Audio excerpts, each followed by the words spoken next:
ইসলাম নামক বৃক্ষের গোড়ায় পানি নয় বরং রক্ত ঢালতে হয়। যে ইসলামের গোড়ায় নবীজির রক্ত, যে ইসলামের গোড়ায় আবু বকরের রক্ত, যে ইসলামের গোড়ায় ওমরের রক্ত, যে ইসলামের গোড়ায় ওসমান আলীর রক্ত, যে ওসমানের গোড়ায় হাসান হুসাইনের রক্ত, যে ইসলামের গোড়ায় আল্লাহর নবীজির 52,000 প্লাস সাহাবীর রক্ত, যে ইসলামের জন্য আবু হানিফা শহীদ, যে ইসলামের জন্য ইমাম মালিকের মুখে চুনকালি লাগিয়ে গাধার পিঠে চড়িয়ে মদিনার অলিতে গলিতে ঘোরানো হয়েছে, যে ইসলামের জন্য ইমাম শাফিঈকে জেল খাটতে হয়েছে, যে ইসলামের জন্য ইমাম আহমদকে পুরো বয়সে এত পরিমাণ মার খেতে হয়েছে, পিঠের গোশতগুলো পর্যন্ত কিমা কিমা হয়ে গিয়েছে, যে ইসলামের জন্য ইবনে তাইমিয়া কারাগারে লাশ হয়েছে, যে ইসলামের জন্য ইমাম সারাখসিকে কুয়ার মধ্যে নিক্ষিপ্ত হতে হয়েছে, যে ইসলামের জন্য মুজাদ্দিদ আল-ফিসানিকে বন্দিত্ব গ্রহণ করতে হয়েছে, যে ইসলামের জন্য সৈয়দ আহমদ শহীদকে, ইসমাইল শহীদকে, আব্দুল হাইকে আরে ময়দানের মধ্যে কারবাল সেই বালাকোটের প্রান্তরে রক্ত ঝরাতে হয়েছে, যে দ্বীনের পেছনে এত এত বুজুর্গ, এত এত ওলি, এত এত মুজাহিদ, এত এত আলেম ওলামার রক্ত আছে, সেই ইসলাম আর জামানায় ইনশাআল্লাহ সুম্মা ইনশাআল্লাহ মুমিনের রক্ত পেলে আরো বেশি শক্তিশালী হবে। বলবেন কিসের জন্য? আল্লাহ কি আমার রক্তের মুখাপেক্ষী নাকি? না রে বান্দা, আল্লাহ কোনো কিছুর মুখাপেক্ষী না। আল্লাহ আমার ইবাদতের মুখাপেক্ষী না, তোমার কুরবানির মুখাপেক্ষী না। কিন্তু আল্লাহ চায় আমাকে দামি বানাতে, তোমাকে দামি বানাতে। দামি হব কিভাবে?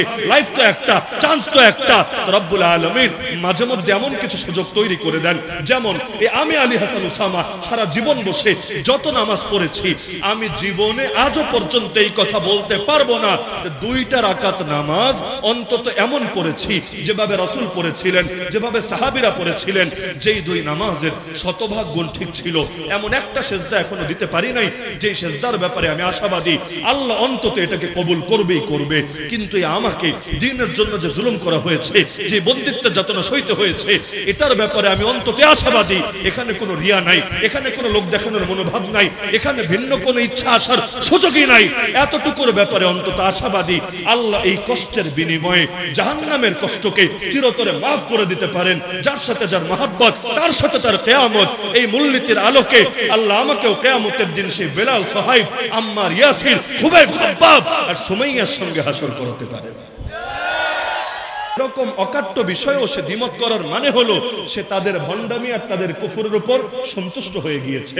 তো সর্বজন বিদিত অকাট্য বিষয় অস্বীকার করলে ঈমানি হুমকির মুখে পড়ে। তা আমাদের যে ভাইয়েরা চাকরি বাঁচাতে, প্রমোশন ঠিক রাখতে অথবা জবাবদিহির আওতার বাইরে থাকতে গিয়ে গুলি চালাচ্ছে আমাদের বুকে, আর মুসলমান প্ল্যাকার্ড, মুসলমান নাম লাগিয়েও কাফেরদের লড়াইকে সহজ করে দিচ্ছে। এবার আমারে বলেন, ঈমান ভঙ্গের কারণ তাদের মধ্যে পাওয়া যাচ্ছে নাকি যাচ্ছে না? আমি ফতোয়া দিচ্ছি না যে সব কয়টা মুরতাদ হয়েছে, ওদের জানাজা পড়ো না, সালাম দিও না, বউ তালাক, ফতোয়া দিচ্ছি না। আমি শুধু এটা দেখাচ্ছি যে ঈমান নষ্ট হওয়ার একটা কারণ ওদের মধ্যে পাওয়া যাচ্ছে নাকি যাচ্ছে না। যদি যায় তাহলে আমাদের আলেম ওলামারাও ফতোয়া দিবেন দুদিন আগে বা পরে। আর শাহ আব্দুল আজিজের মতো ফতোয়া যখন একবার আসবে, আর সেই ফতোয়া নিয়ে সৈয়দ আহমদ শহীদ, ইসমাইল শহীদ আর আব্দুল হাই সাহেবরা ময়দানে নামবে, পৃথিবীর কোন বাতিল শক্তির ক্ষমতা নেই সেই কাফেলাকে রুখে দেবে। কিন্তু উর্দু, ফার্সি, আরবি এগুলো যেহেতু বুঝি, তো শেরগুলো মাঝে মধ্যে শুনি। দেখা হওয়ার পর আমি বললাম যে আপনার সাথে যদিও প্রথম মুলাকাত, কিন্তু আপনার শেরগুলো আলহামদুলিল্লাহ অনেক ভালো লাগে। আল্লাহ তাআলা আপনার জবানের মধ্যে মধু ঢেলে দিয়েছে। তো দোয়া করি আল্লাহ তাআলা আমাদের এই তরুণ আলেমকে নেক হায়াত দান করুন, দীর্ঘকাল পর্যন্ত উম্মার খেদমতে কোরআনের এই পাখিকে আল্লাহ তাআলা প্রতিষ্ঠিত থাকার তৌফিক দান করুন। সকল শকুনের নজর থেকে, হিংসুকের হিংসা থেকে, শত্রুতা থেকে আল্লাহ তাআলা তাকে হেফাজত করুন। তো বর্তমানে যেই সময় আমরা অবস্থান করছি, পুরো দেশ বলেন আর পুরো দুনিয়া বলেন, গোটা দুনিয়া জুড়ে মুসলিম উম্মার হালত মোটেও ভালো না। বিশেষ করে শাহজালালের এই বাংলায় যেভাবে নয়া গৌর গোবিন্দদের পদধ্বনি শোনা যাচ্ছে, যদিও সংখ্যায় মুসলমান অনেক বেশি, অনেক বেশি সংখ্যায় আমরা যত বেশি, আমাদের ছাড়া যারা আছে সংখ্যার বিচারে তুলনা করলে মনে হবে তারা যেন বন্যার পানিতে ভেসে যাওয়া খড়কুটোর মতো। কিন্তু বাস্তবতাকে যদি বিবেচনা করি তাহলে মনে হয় যদিও আমরা আছি 2024-এ, কিন্তু অনেক ক্ষেত্রে এখনো কেমন যেন পিছিয়ে আছে 1000 বছরের চাইতেও বেশি সময় ধরে। আগে যেগুলো ইতিহাসে পড়তাম এখন সেগুলো বাস্তবে দেখতে পাচ্ছি। আগে ইতিহাসে পড়তাম রাজা গৌর গোবিন্দর একজন সরকারি কর্মকর্তা ছিল, কিন্তু সে মুসলমান ছিল। তার যখন দীর্ঘকাল পর ঘর আলোকিত করে একটা পুত্র সন্তান জন্ম নিয়েছিল, তা আপনারা ইসলামের বিধান জানেন যে সন্তান যদি পুত্র সন্তান জন্মগ্রহণ করে 7 দিন বা না পড়লে 14 দিন বা না পড়লে 21 দিনের মাথায় তার জন্য আকিকা করতে হয়। যদি ছেলে হয় তাহলে 2টো ছাগল, 2টো বকরি, 2টো খাসি, আর মেয়ে হলে একটা। কিন্তু এতকাল পরে যেহেতু তার একটা ছেলে পারবেন না, কানটান ধরে যদি সামনে এনে হাজির করবেন, দেখবেন মুখ দিয়ে আর কথা আসে না। তখন আওয়াজ করতে চায় বিরাট করে, কিন্তু মুখ দিয়ে খালি মেও মেও বের হতে থাকে, মানে গলার সুর যায় নরম হয়ে। তো এখন নিজেরা তো কিছু করতে পারে না, তো মহা খুশি, যাক এই হুজুরগুলোর খুব শায়েস্তা হয়েছে।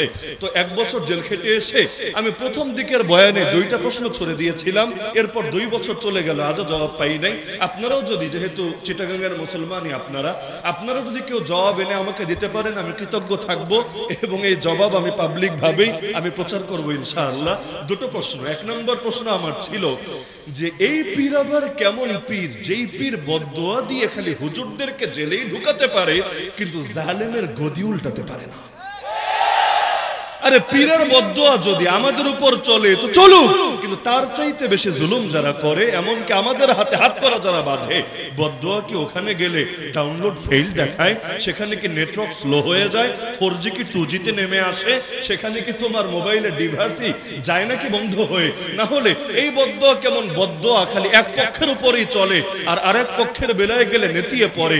এই রকম বদদোয়ার কথা তো আমরা জানি না। তো তোমাদের পীরের বদদোয়ায় যদি এত পাওয়ার থাকে, একটু হাত ধরে পা ধরে অনুরোধ করো কিছু বদদোয়া যাতে ওদের বিপক্ষেও প্রদান করে। দ্বিতীয় কথা হলো, বুঝলাম আলেম ওলামাদের কারাবন্দী হওয়াটা বদদোয়ার ফসল, কিন্তু আপনারা সাক্ষী, গোটা দেশ সাক্ষী, এবং যারা বাংলা ভাষা বোঝে এমন দুনিয়ার প্রতিটা মানুষ সাক্ষী। যেই সমস্ত আলেমরা কারাগারে ঢুকেছে, যেই পরিমাণ জনপ্রিয় অবস্থায় ঢুকেছে, বের হওয়ার পর জনপ্রিয়তা তো ওই পরিমাণই আছে নাকি এর চাইতে 1000 গুণ, লক্ষ গুণ বেড়েছে। এমনকি ধরেন মাওলানা মামুনুল হক সাহেব আজও কারাগারে বন্দী। আল্লাহ যদি চান হয়তো আগামী সপ্তাহখানেকের মধ্যে আল্লাহ চাইলে তাকে আমাদের বুকে ফিরিয়ে দিতে পারেন, আমরা আশা রাখি, দোয়া করি। তো মনে করেন আল্লাহর বান্দা যখন কারাগারে ঢুকেছে তখন থেকে আজও পর্যন্ত 27শে এপ্রিল 2024 ডেইলি যদি বয়ান করতে, একটা না 3টা করেও মাহফিল করত, আমি 100% কনফিডেন্স নিয়ে বলছি, এতে তার জনপ্রিয়তা যত বাড়তো, মানুষের দিলে মহব্বত যত তৈরি হতো, তার চাইতে কয়েকশো গুণ বেশি তৈরি হয়ে আছে। কারণ মহব্বত দেন কে? মূলত টাকা কারো মহব্বত আনতে পারে না, ক্ষমতা মহব্বত আনতে পারে না, মুখের বাণী অথবা গায়ের বল মহব্বত আনতে পারে না। সেই হাদিসে আছে, প্রথমে মহব্বত করেন আল্লাহ নিজে, এরপর জিবরিল আমিনকে ডেকে বলে, জিবরিল আমি ওরে মহব্বত করি, তুইও কর না। জিবরিল আমিন তাকে মহব্বত করে, এরপর আসমানে গিয়ে ঘোষণা দেয়, আরে ফেরেশতারা কি করো তোমরা? আল্লাহ নিজে ওই বান্দাকে মহব্বত করে। আল্লাহ মহব্বত করার কারণে আমি জিবরিলও তাকে মহব্বত করি। তোমরা পিছিয়ে থাকবো কোন দুঃখে? তোমরাও মহব্বত করো না। এরপর আসমানের ফেরেশতা জমিনে নেমে নেমে ঘোষণা দিতে থাকে, এই কান দিয়ে শুনি না তাতে কি, এই কানে ঠিকই ঢুকে যায়, অন্তরের মধ্যে ঠিকই পৌঁছে যায়। কারণ এই কান দিয়ে শুনলে যতটা বিশ্বাস করতাম, আল্লাহর কসম নবীর জবান থেকে যখন জেনেছি, এর চাইতে 1000 গুণ বেশি বিশ্বাস করেছি। আমার এই কান ভুল করতে পারে, আল্লাহর নবীর হাদিস কখনো ভুল হতে পারে না। তো নবী জানিয়ে দিয়েছেন, আসমানের ফেরেশতা জমিনে এসে তখন ঘোষণা দিতে থাকে, আসমানে সবাই মহব্বত করে ফেলেছে তাকে, তোমরা আর বাকি থাকবে কোন দুঃখে? সুম্মা ইউদাউ লাহুল কাবুলু ফিল আরদ, নবীর ভাষ্য, তখন পৃথিবীতে তার জনপ্রিয়তা, তার গ্রহণযোগ্যতা তৈরি হয়ে যায়। তাহলে জনপ্রিয়তা দেন কে? গ্রহণযোগ্যতা দেন কে? মানুষের দিলে মহব্বত ঢেলে দেন কে? আর একটাবার চিন্তা করেন, ইমাম আবু হানিফা নামটা শোনে নাই এরকম লোক গোটা বাংলাদেশ কেন গোটা দুনিয়ায় মুসলমানদের মধ্যে একজন খুঁজে পাবেন। কিন্তু ইমাম আবু হানিফাকে জেলে ঢুকিয়ে খাবারে বিষ মিশিয়ে মেরেছিল যে শাসক, তার নামটা পারলে একজন দাঁড়িয়ে বলেন? আলেম ওলামারা হয়তো বললে বলতে পারবে, সাধারণ মানুষ ওই নামই তো আলোচনায় আসে না যে কে তাকে বিষ খাইয়ে মেরেছে। ইমাম আহমদ বিন হাম্বল নাম শোনেন নাই এরকম লোক আছেন নাকি এখানে?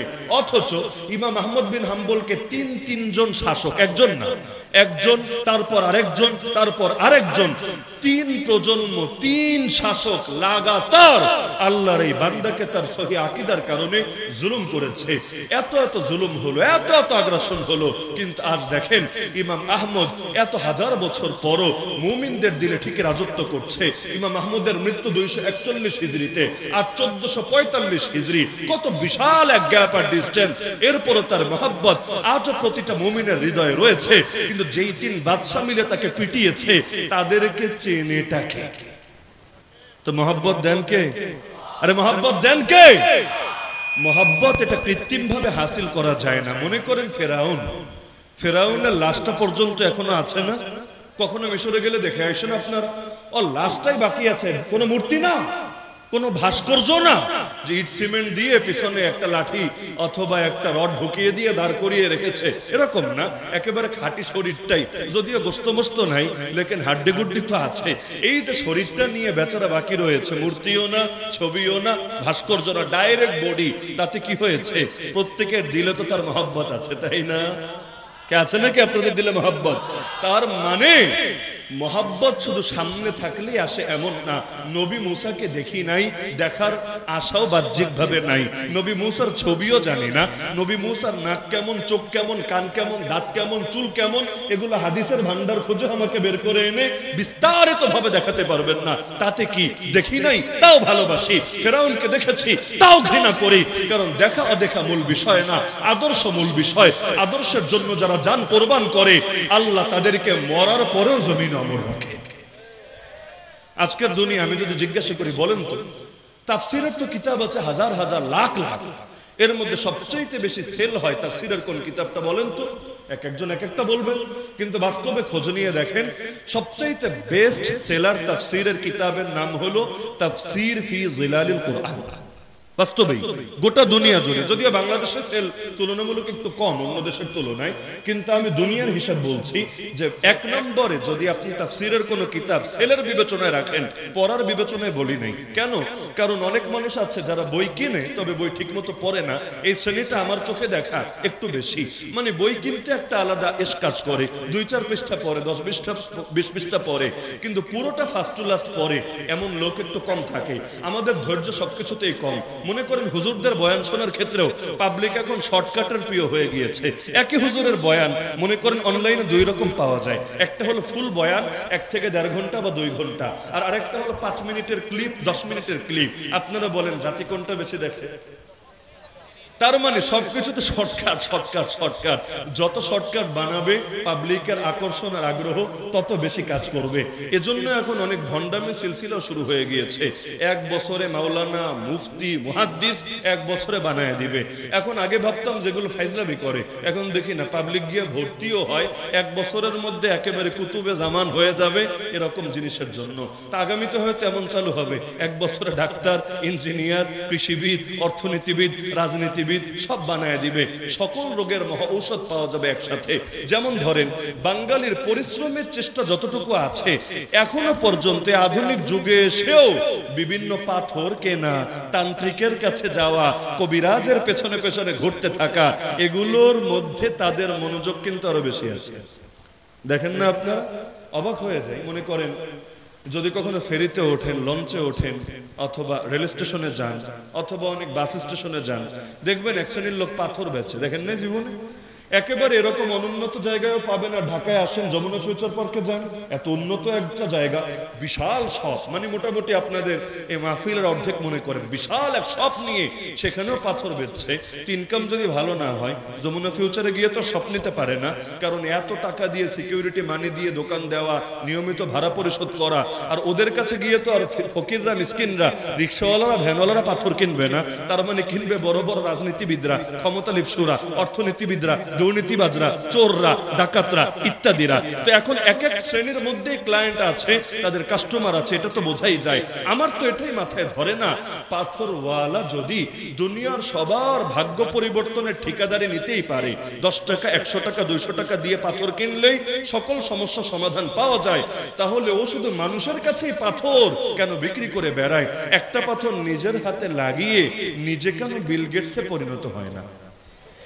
পাথরে যদি ক্ষমতাই থাকে তাহলে এত কষ্ট করে এই গরমের মধ্যে রোদে পুড়ে পুড়ে বৃষ্টিতে ভিজে ভিজে পাথর বেচার দরকার আছে? হাতে একটা ছুমন্তর ছু কলিকাতার গু একটা লাগাইয়া দিলেই তো কেচ্ছা খতম হয়ে যায়। এক একজন কবিরাজ নাম লেখে কামরূপ কামাখ্যা থেকে প্রশিক্ষণ প্রাপ্ত। আমার নামটা পড়তেও মজা লাগে, চিটাগাঙে নাই হয়তো, আমি জানি না, অনেক জায়গায় রাস্তায় দেখি আর কি। তান্ত্রিক, তান্ত্রিক বুঝেন, কবিরাজ, এদের কাছে গেলে সব রোগের সমাধান পাওয়া যাবে।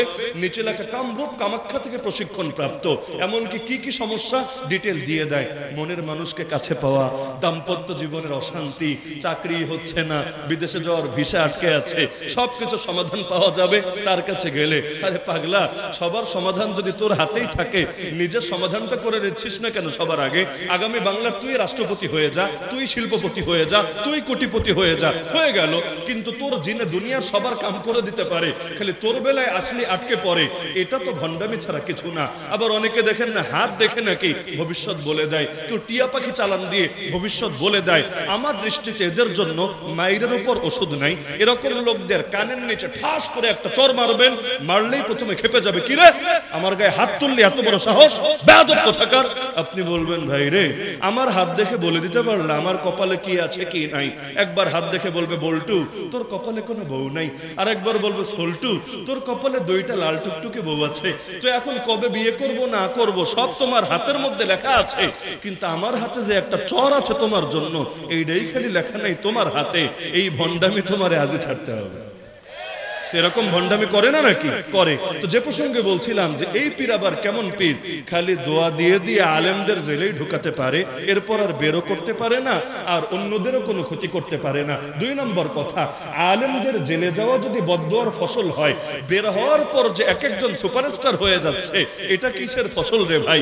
নাকি তোমাদের পীরের বদদোয়া আংশিক কাজ করে, মানে 1-2 বছর সেই রকম পাওয়ারে থাকে, এরপর আবার ব্যাকফায়ার হয়? কারণ ইনশাআল্লাহ সুম্মা ইনশাআল্লাহ যে আলেমরা কারাগার থেকে বের হয়ে এসেছে, আপনারা একটা মাহফিল আয়োজন করেন, প্রয়োজনে পাশাপাশি এক মঞ্চে রাখবেন বাংলাদেশের সব কারামুক্ত আলেম, সবাই না পারলেও অন্তত 5 জন মুমিনের রক্ত ঝরে, সে আদর্শ জমিনের বুকে ফুল ফোটায় ফোটায়। ইসলাম নামক বৃক্ষের গোড়ায় পানি নয় বরং রক্ত ঢালতে হয়। যে ইসলামের গোড়ায় নবীজির রক্ত, যে ইসলামের গোড়ায় আবু বকরের রক্ত, যে ইসলামের গোড়ায় ওমরের রক্ত, যে ইসলামের গোড়ায় ওসমান আলীর রক্ত, যে ওসমানের গোড়ায় হাসান হুসাইনের রক্ত, যে ইসলামের গোড়ায় আল্লাহর নবীজির 52,000+ সাহাবীর রক্ত, যে ইসলামের জন্য আবু হানিফা শহীদ, যে ইসলামের জন্য ইমাম মালিকের মুখে চুনকালি লাগিয়ে গাধার পিঠে চড়িয়ে মদিনার অলিতে গলিতে ঘোরানো হয়েছে, যে ইসলামের জন্য ইমাম শাফিঈকে জেল খাটতে হয়েছে, যে ইসলামের জন্য ইমাম আহমদকে পুরো বয়সে এত পরিমাণ মার খেতে হয়েছে, পিঠের গোশতগুলো পর্যন্ত কিমা কিমা হয়ে গিয়েছে, যে ইসলামের জন্য ইবনে তাইমিয়া কারাগারে লাশ হয়েছে, যে ইসলামের জন্য ইমাম সারাখসিকে কুয়ার মধ্যে নিক্ষিপ্ত হতে হয়েছে, যে ইসলামের জন্য মুজাদ্দিদ আল-ফিসানিকে বন্দিত্ব গ্রহণ করতে হয়েছে, যে ইসলামের জন্য সৈয়দ আহমদ শহীদকে, ইসমাইল শহীদকে, আব্দুল হাইকে আরে ময়দানের মধ্যে কারবাল সেই বারাকটের প্রান্তরে রক্ত ঝরাতে হয়েছে, যে দ্বীনের পেছনে এত এত বুজুর্গ,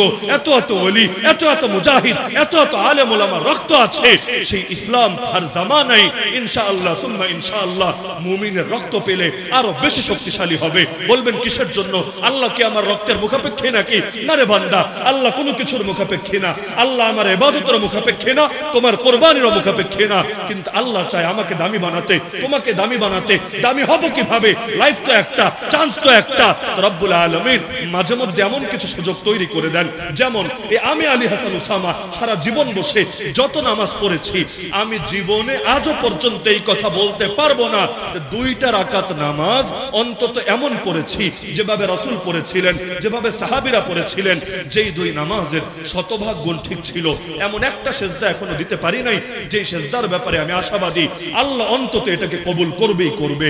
কিন্তু আমাকে দ্বীনের জন্য যে জুলুম করা হয়েছে, যে বন্দিত্বের যাতনা সইতে হয়েছে, এটার ব্যাপারে আমি অন্তত আশাবাদী। এখানে কোনো রিয়া নাই, এখানে কোনো লোক দেখানোর মনোভাব নাই, এখানে ভিন্ন কোনো ইচ্ছা আসার সুযোগই নাই। এতটুকুর ব্যাপারে অন্তত আশাবাদী আল্লাহ এই কষ্টের বিনিময়ে জাহান্নামের কষ্টকে চিরতরে মাফ করে দিতে পারেন। যার সাথে যার মহব্বত, তার সাথে তার কিয়ামত। এই মূলনীতির আলোকে আল্লাহ আমাকেও কিয়ামতের দিন সেই বেলাল, সুহাইব, আম্মার, ইয়াসির, খুবাইব, খাব্বাব আর সুমাইয়ার সঙ্গে হাসর করতে পারে।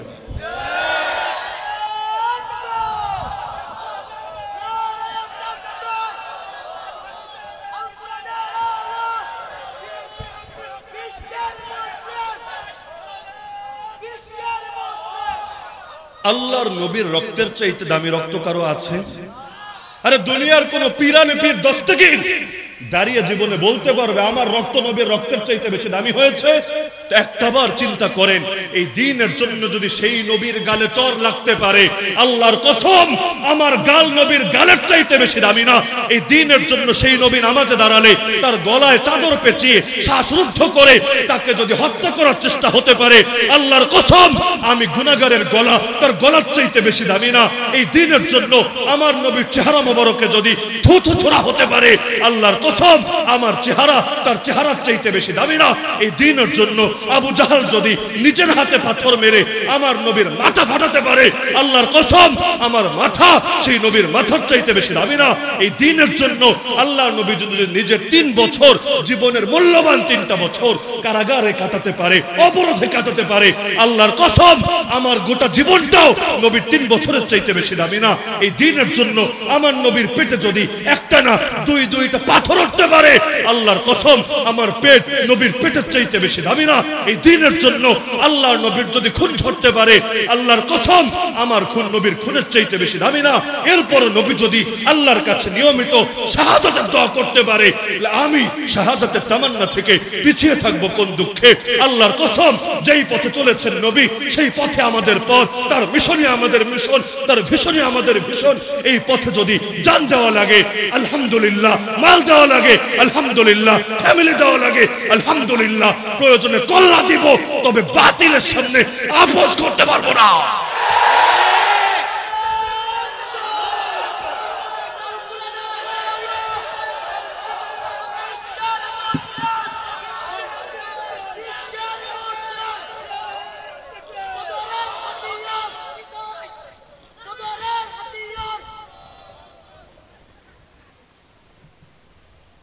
নবীর জীবনের একপাক্ষিক আদর্শ উপস্থাপনের ধান্দা বন্ধ করতে হবে। বলবেন এর মানে কি? আল্লাহ নবীর মক্কি জীবন আমাদের জন্য আদর্শ, মাদানী জীবন আদর্শ না? আল্লাহ নবীর তয়েফের মায়ের খাওয়া আমাদের জন্য আদর্শ, তো বদরের মায়ের দেওয়া আমাদের জন্য আদর্শ না? আল্লাহ নবীর সবর যদি আমাদের জন্য আদর্শ হয়, আল্লাহ নবীর জিহাদ কি আমাদের জন্য আদর্শ না? তো একটারে খালি প্রমোট দেওয়া কিসের জন্য রে ভাই? এগুলো তো দাজ্জালি নীতি। দাজ্জালের চোখ কয়টা? একটা। এই এক চোখা নীতি দাজ্জালি নীতি। এক চোখ দিয়ে যারা দেখে এরা সবাই দাজ্জালি মিশন জমিনে বাস্তবায়ন করে। দেখেন না, যেই ভার্সিটি প্রতিষ্ঠিত হয়েছে নবাব সলিমুল্লাহর জমিনের উপর, ওই ভার্সিটির মধ্যে আজ নবাব সলিমুল্লাহকে নিয়ে আলোচনা না হলেও, দোয়া না হলেও, যেই ঠাকুরজি এই ভার্সিটি হওয়ারই বিরোধিতা করেছিল, মূর্খের দেশে আবার ভার্সিটি কি, তার বন্দনা তার উপাসনা ঠিকই চলে। মুসলমানের দেওয়া জমিনের মধ্যে মুসলিম মা বোনদের পর্দার অধিকার পর্যন্ত হরণ করে শিখেরা তরবারি উঁচিয়ে শোডাউন দিতে পারলেও আমাদের ভাইয়েরা ইস্তেসকার নামাজ পড়বে, বৃষ্টি প্রার্থনার নামাজ পড়বে, সে অধিকারে পর্যন্ত হস্তক্ষেপ করে। গান বাজনা চলতে পারলেও ইফতার করবে, এই অধিকারে পর্যন্ত হস্তক্ষেপ করে। এমনকি একজন মানুষ যদি ধর্মীয় লেবাস পরে, আলেম ওলামার বয়ান শুনে, ইসলামী বইপত্র পড়ে, আরে তারে আবরার ফাহাদের মতো পরিণতি গ্রহণ করতে হয়। কিছু আবরার ফাহাদ মিডিয়ায় উঠে আসে, কিছু আবরার ফাহাদ মিডিয়ার আড়ালে পড়ে থাকে। সব জুলুম সবার সামনে হাইলাইট হয় না, এর মানে জুলুম যে হয় না তা না। আরে আমরা দাড়ি রেখে, এই আমি ধরেন হুজুর মানুষ, আমার জন্য দাড়ি কাটা যতটা কষ্টের, আমাদের অনেক স্কুল কলেজের ভাইয়ের জন্য দাড়ি রাখা এর চাইতে বেশি গুণ কষ্টের। আমি দাড়ি কাটলে লোকে আমারে গালি দিবে, আর তারা মুখে দাড়ি রাখলেই তাদেরকে জঙ্গি বলবে। তাহলে এগুলো কি রে ভাই? কেউ পাবে আর কেউ পাবে না। স্বাধীন দেশে তা হবে না, তা হবে না। নাস্তিক তার কথাগুলো অধিকারের সাথে বলতে পারবে, কাদিয়ানি তার কথা অধিকারের সাথে বলতে পারবে, হিজবুত তাওহীদ তার কথা অধিকারের সাথে বলতে পারবে, সেকুলার তার কথা অধিকারের সাথে বলতে পারবে, এমনকি হিন্দুত্ববাদী তার কথা অধিকারের সাথে বলতে পারবে। খালি হুজুররা কি বলে না বলে এগুলো নিয়েই ফিল্টারিং চলবে। এই জুলুমের অবসান হতে হবেই হবে। ফরিদপুরের ঘটনা ঘটেছে কয়দিন আগে, যদি আজও পর্যন্ত কেউ গ্রেফতার হয়েছে বলে আমার জানা নাই, আপনাদের থাকলে থাকতে পারে, আমার জানা নাই। কিন্তু ওটা নিয়ে শক্ত প্রতিবাদ করেছে কোন কোন হুজুর ইতিমধ্যে তালিকা হয়ে গিয়েছে। কারা করেছে, কোথায় করেছে এগুলো আমি বলবো না, বলা উচিত না, কিন্তু ইতিমধ্যে এই তালিকা প্রস্তুত হয়েছে। এর মানেটা কি? আলেমের জন্য কি কথা বলার অধিকার নাই? আর রেস্ট্রিকশন দিয়ে দেবে, মাহফিলে কথা হবে হুজুর তবে আসমানের উপরের আর মাটির নিচের। ঠিক আছে ভাই, আসমানের উপরের কথা অবশ্যই বলা দরকার, কারণ এগুলো কোরআন হাদিসে আছে। মাটির নিচেরটাও বলা দরকার, এগুলো কোরআন হাদিসে আছে। সহমত ভাই, কোনো আপত্তি নাই, কিন্তু মাঝখানেরটা কি তোর বাপে বলবে? আলেমরা খালি উপরে আর নিচে সীমাবদ্ধ করে দিবি, বাকিটা কে বলবে রে? আলেম বললে তো কোরআন হাদিসের আলোকে বলবে, আর তুই বললে তো কোরআন হাদিস ছাড়া বলবি। তো কোরআন হাদিসের আলোকে যদি বলে, সেটাকে নিষিদ্ধ লোকে কিভাবে করতে পারে? এই যে আজকাল বলে, রিমান্ডে ধরেন, আমার একটা প্রশ্ন, হুজুর উগ্রবাদী বয়ান দিয়েছেন কেন? কি কথা, কমন ডায়লগ না এগুলো? হুজুর উগ্রবাদী বক্তব্য দিয়েছেন কেন? আমি ফিরতে একটা প্রশ্ন করেছি, যে আমি একটু ক্লিয়ার হতে চাচ্ছি। ক্লিয়ার হলো, আমি যে কথাগুলো বলেছি আজও পর্যন্ত একটাও মিডিয়ার কভারেজের বাইরে নাই, সবই মিডিয়া আছে। আড়ালে আবডালে ওই হেরা গুহায় ঢুকে ঢুকে আমরা বয়ান দেই না, যা দেই সব পাবলিক প্লেসে দিয়ে সব সামনে আছে। এমন কিছু কথা, এমন একটা কথা আমাকে এনে দেখান যেটা কোরআন হাদিসের সঙ্গে সাংঘর্ষিক, কোরআন হাদিস বিরোধী। কারণ কোরআন হাদিস সমর্থিত যেটা হবে, এটাকে যদি কেউ উগ্রবাদ বলে সে বেঈমান হয়ে যাবে। কোনো দ্বিমত নেই, কোনো দ্বিমত নাই। যেটা কোরআন হাদিস সম্মত, এটাকে যদি কেউ জঙ্গিবাদ বলে, উগ্রবাদ বলে, সাম্প্রদায়িকতা বলে, ও মুসলমান থাকবে না বেঈমান হবে? কারণ এটাকে উগ্রবাদ বলা মানে আল্লাহকে উগ্রবাদী বলা। মনে করেন যুবক ছেলেরা একটু আগে স্লোগান দিল, সাবিলুনা সাবিলুনা আল জিহাদ আল জিহাদ। এখন যদি কেউ দাঁড়িয়ে বলে, কি রে এটা দেখি জঙ্গিবাদের স্লোগান, আল্লাহর কসম ও বেঈমান হবে, মুরতাদ হবে। কাউকে গ্রেফতার করে সামনে যদি কয়টা বই রেখে লেখে জিহাদি বই, আর যদি রিপোর্ট করে জিহাদি বই পাওয়া গিয়েছে, নিঃসন্দেহে সে বেঈমান হয়ে যাবে। বলবেন কেন? আরে যদি তুমি সন্ত্রাসী লিখতা এই ফতোয়া দিতাম না, যদি তুমি ভিন্ন শব্দ লিখতা এই ফতোয়া দিতাম না। কিন্তু কোরআনের শব্দ, হাদিসের শব্দ, ইসলামের পবিত্র কোনো বিধানকে কেউ যদি ব্যঙ্গ বিদ্রুপ করে, ট্রোল করে, অপরাধ হিসেবে উপস্থাপন করে, ও নিজেরা মুসলমান দাবি করে কোন মুখে? ঈমান ভঙ্গের কারণগুলোর মধ্যে একটা কারণ এটা নাই, কাফেরদেরকে মুসলমানদের বিরুদ্ধে সাহায্য করা। আছে নাকি নাই? আছে নাকি নাই? এবার আমাকে বলেন, যদিও কথাটা বেশি করা হয়ে যাবে, কিছু করার নেই, করা হলে কি বা করা যাচ্ছে। মনে করেন সাতকা নিয়ে আপনাদের আগের নেতার জামানে আমি আসতে পারি নাই, নেতাজি নাই তাই এখন আসতে পারছি। এর মানে কথা বলতে আমারে যে এটা ভেবে বলতে হবে যে কোন কথা বললে পরের বার আসা যেতে পারে, আল্লাহ সাক্ষী ওই নিয়ত ভিতরে নাই। যদি বলেন হুজুর এই কথা বললে দ্বিতীয়বার মাটিতে পা রাখতে পারবে না, রাখা লাগবে না রে ভাই। ওয়াজ মাহফিল করতে হবেই হবে, এই মাটিতে এসে এর জন্য হক গোপন করতে হবে, দালালি করতে হবে। এটা তো নবী শিক্ষা দেয় নাই। নবী শিক্ষা দিয়েছে জালেমের সামনে দাঁড়িয়ে হক কথা বলা সর্বশ্রেষ্ঠ জিহাদ। সুতরাং ফতোয়া ক্লিয়ার, কাফেরদের পক্ষ হয়ে এমনি মুসলমানে মারপিট লেগেছে, এটা ভিন্ন আলাদা। এক মুসলমান আর এক মুসলমান রে মারতে মারতে ল্যাংড়া বানিয়েছে, জানে মেরে ফেলেছে। দুনিয়ার যে কোনো মুফতি বলবে কবিরা গুনাহ করেছে, ফাসিক হয়েছে, এতটুকুই। এর চাইতে বেশি ফতোয়া কেউ দিবে না যে কাফের হয়েছে, বেঈমান হয়েছে, মুরতাদ হয়েছে। দেখতে এটাও মাইন, কিন্তু কাফেররা আগ্রাসন চালাচ্ছে মুসলমানদের উপর কোন শরীয়ত ওজর ছাড়া। এক লোক গিয়ে কাফেরদের সাথে হাত মিলিয়েছে, যেগুলো রাজাকার বলে, কিন্তু সে রাজাকারি করছে কোন কুফরি অপশক্তির পক্ষে। যে হাত মিলালাম যে তোমাদের পক্ষ হয়ে মুসলমানদেরকে দমাবো, আলেম ওলামারে দমাবো, তাওহীদ জনতাকে পাখির মতো গুলি করে মারবো, তার মানে সে কাফেরদেরকে বিজয়ী করতে চাচ্ছে মুসলমানদের বিপক্ষে। আর ফতোয়ার একটা মূলনীতি হলো আর রিদা বিল কুফরি কুফরুন, কুফরের প্রতি সন্তুষ্টি প্রকাশ করাও আরেকটা কুফর এবং ঈমান নষ্ট হওয়ার কারণ। যেমন কাদিয়ানীদেরকে কেউ যদি জেনে বুঝে কাফের না বলে, সেও কি হবে? সেও কি হবে? কাফের। কেন? কারণ এরকম অকাট্য বিষয়েও সে দ্বিমত করার মানে হলো সে তাদের ভণ্ডামি আর তাদের কুফরের উপর সন্তুষ্ট হয়ে গিয়েছে। তো সর্বজন বিদিত অকাট্য বিষয় অস্বীকার করলে ঈমানি হুমকির মুখে পড়ে। তা আমাদের যে ভাইয়েরা চাকরি বাঁচাতে, প্রমোশন ঠিক রাখতে অথবা জবাবদিহির আওতার বাইরে থাকতে গিয়ে গুলি চালাচ্ছে আমাদের বুকে, আর মুসলমান প্লেকার্ড, মুসলমান নাম লাগিয়েও কাফেরদের লড়াইকে সহজ করে দিচ্ছে। এবার আমারে বলেন, ঈমান ভঙ্গের কারণ তাদের মধ্যে পাওয়া যাচ্ছে নাকি যাচ্ছে না? আমি ফতোয়া দিচ্ছি না যে সব কয়টা মুরতাদ হয়েছে ওদের জানাজা পড়ো না, সালাম দিও না, বউ তালাক, ফতোয়া দিচ্ছি না। আমি শুধু এটা দেখাচ্ছি যে ঈমান নষ্ট হওয়ার একটা কারণ ওদের মধ্যে পাওয়া যাচ্ছে নাকি যাচ্ছে না? যদি যায় তাহলে আমাদের আলেম ওলামারাও ফতোয়া দিবেন দুদিন আগে বা পরে।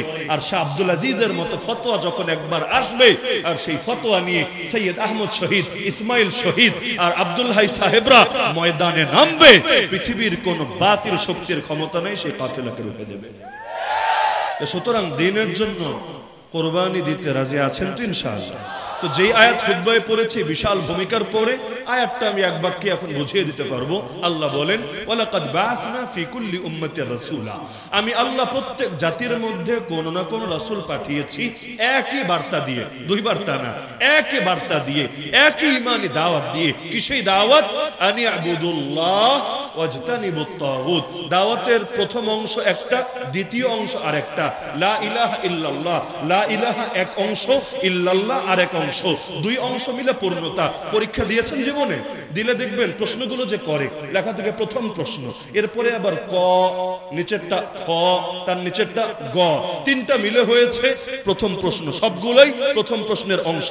যদি ক এর অ্যান্সার করেছেন, খটা বাকি রেখেছেন, আপনি কিন্তু বলতে পারবেন না প্রথম প্রশ্নের পুরো অ্যান্সার করেছি, না, আপনার কিন্তু পয়েন্ট একটা ছুটে গিয়েছে। তো এভাবে লা ইলাহা ইল্লাল্লাহ বাক্য একটা, বাক্য একটা, লেকিন এক বাক্যের মধ্যে অংশ দুইটা, ক লা ইলাহা, খ ইল্লাল্লাহ। এটাই উঠে এসেছে আয়াতে, এটাই উঠে এসেছে আয়াতুল কুরসির পরবর্তী আয়াত, মানে সূরাতুল বাকারা আয়াত নম্বর 256-তে। আয়াতটা ধরিয়ে দিচ্ছি এজন্য বাড়িতে গিয়েও যাতে একটু ঘেটে ঘুটে কোনো কথায় সন্দেহ থাকলে নিজেরাই বিচার বিশ্লেষণ করতে পারেন। ঈমানের অংশ দুইটা। আল্লাহর প্রতি ঈমান আনার পূর্ব শর্ত হলো, আল্লাহর প্রতি ঈমান আনার পূর্ব শর্ত হলো তাগুত বর্জন করতে হবেই হবে। এই মর্মে দাওয়াত দিয়েছেন পৃথিবীতে আসা সকল নবী, সকল রাসূল মিলে। আর যখন এই পূর্ব শর্ত পরিপূর্ণ হবে, তখনই কেবল বান্দা যদি বলে আল্লাহকে মাবুদ মানি, তার এই ঈমান সার্থক হবে। উযু ছাড়া নামাজ হয় তো? সাতকানিয়ার মানুষের হয়ে যায়। বলবেন না হুজুর, হুজুর বিকল্প তায়াম্মুম আছে, বিকল্প থাক, লেকিন নামাজের আগে একটা কাজ কিন্তু করা লাগেই, হয়তো উযু নয়তো তায়াম্মুম, কিছু একটা করে তবেই কিন্তু নামাজ পড়া লাগে। লা তুকবালু সালাতুন বিগাইরি তুহুরিন, তিরমিজি শরীফের প্রথম হাদিস। পবিত্রতা ছাড়া নামাজ হবে না। এখানে কবুল হবে না মানে আদায় হবে না, আল্লাহর কাছে সেটা গ্রহণযোগ্যই হবে না। তো একইভাবে আল্লাহকে মানি, আল্লাহকে মানি, আল্লাহই মাহবুদ, আল্লাহই রহমান, রব্বুকা রব্বি আল্লাহ, এই সবগুলোর জন্য পূর্ব শর্ত আছে। সেই পূর্ব শর্তের নামই লা ইলাহা, সেই পূর্ব শর্তের নামই ফামান ইয়াকফুর বিত-তাগুত, সেই পূর্ব শর্তের নামই ওয়াজতানিবুত তাগুত। এই সব আয়াত, এমনকি হাদিস মান ক্বালা লা ইলাহা ইল্লাল্লাহ এর পরের অংশ ওয়া কাফারা বিমা ইউবাদু মিন দুনিল্লাহ, সবগুলোর খোলাসা একটা। আলোচনা লম্বা হবে দেখে আমি আর ব্যাখ্যায় যাচ্ছি না, আমার ধৈর্য ফুরায় না আলহামদুলিল্লাহ, যেহেতু আমাদের বলতে বলতে এগুলো এখন গাছওয়া হয়ে গিয়েছে। যদি বলেন ফজর পর্যন্ত বলা লাগবে তাও ব্যাপার না, কারণ ডেইলি 4 জায়গায় 5 জায়গায় বয়ান করতে করতে এখন এগুলো গাছ হওয়া, মানে ঘন্টার পর ঘন্টা গেলেও দেখবেন গলা ভেঙে গেছে, কাশি একটা দিয়ে মেশিন আবার শুরু হয়ে গিয়েছে, গিয়ারের মতো আর কি, 1 2 3 এগুলো চলতেই থাকে। তা আমাদের সমস্যা হয় না, তবে আপনাদেরকে নিয়ে আমরা চিন্তিত থাকি যে পরে 1 বছর বেশি বলে ফেললে চিন্তা করবে এই হুজুরের বয়ানে আর বসা যাবে না, আরে মাইক ধরলে আর ছাড়তেই চায় না, কি টেনশন থাকবে না? এজন্য আমি আর লম্বা করছি না, কিন্তু আমি মূল পয়েন্ট বলে দিচ্ছি। আল্লাহর প্রতি ঈমান আনতে চাইলে তাগুত বর্জন করা লাগবেই লাগবে। কেউ যদি বলে ফেরাউনকেও মানি, আল্লাহকেও মানি, আমি বলবো তুমি বেঈমান। কেউ যদি বলে নমরুদকেও মানি, আল্লাহকেও মানি, আমি বলবো তুমি বেঈমান। কেউ যদি বলে আবু জাহাল, আবু লাহাবকেও মানি, রব্বুল আলামিনকেও মানি, আমি বলবো তুমি বেঈমান। তো একই ভাবে যত তাগুত হতে পারে, সে তাগুতের ব্যাখ্যায় আজকে আর ঢুকবো না, যত তাগুত হতে পারে জমিনের বুকে, সকল তাগুতকে যারা প্রত্যাখ্যান করবে লা ইলাহা লা ইলাহা লা ইলাহা বলে, লা ইলাহা ইল্লাল্লাহ হলো এক তরবারি, এই তরবারি দিয়ে সকল বাতিলের সঙ্গে থাকা তার সম্পর্কের রশিকে কেটে ফেলবে, ছিন্ন করবে। ইল্লাল্লাহ ইল্লাল্লাহ, তার এই ইল্লাল্লাহ বাক্য আল্লাহর কাছে কবুল হবে।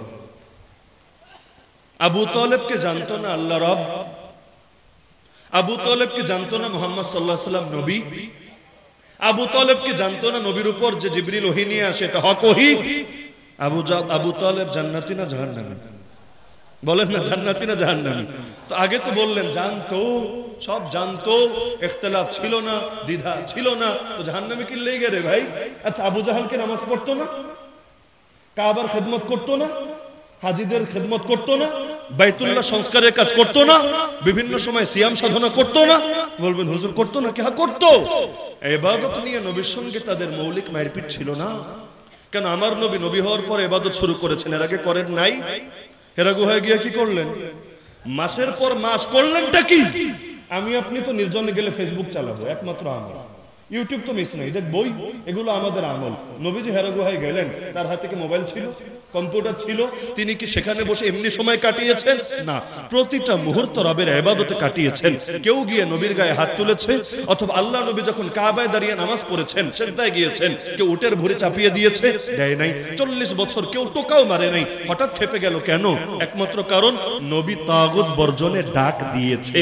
ইব্রাহিম নবী বলেন, মুসা নবী বলেন, নূহ নবী বলেন, ঈসা নবী বলেন, আমার নবী বলেন, যখনই বাতিলের বিরুদ্ধে মুখ খোলে, মানুষকে তাগুতকে লাল কার্ড দেখাতে বলে, তখনই তারা তাদের বাহিনী, তাদের শক্তি, তাদের হাতে যা কিছু আছে সবকিছু নিয়ে তাদের বিপক্ষে ময়দানে নামে। বাংলার জমিনে যে আলেমরা তাগুতকে চ্যালেঞ্জ করে না, বাতিলের বিপক্ষে বলে না, কই তাদের গায়ে তো এসে ওরা টোকা মারে না। আমি কাউকে ছোট করছি না, ছোট করছি না, আমি বাস্তবতাটা বলছি, বাস্তবতা। মনে করেন যে হজে যায় নাই, আমি যদি তারে বলি সৌদির কষ্ট কেমন লেগেছে, এই প্রশ্নটাই তো ভুয়া, প্রশ্নটাই তো অনর্থক, প্রশ্নটাই তো অবান্তর। তো ইসলামের দুইটা কাজ আমাদেরকে ফরজ করেছে, এক হলো সৎ কাজের আদেশ, আমর বিল মারুফ, আর এক হলো অসৎ কাজের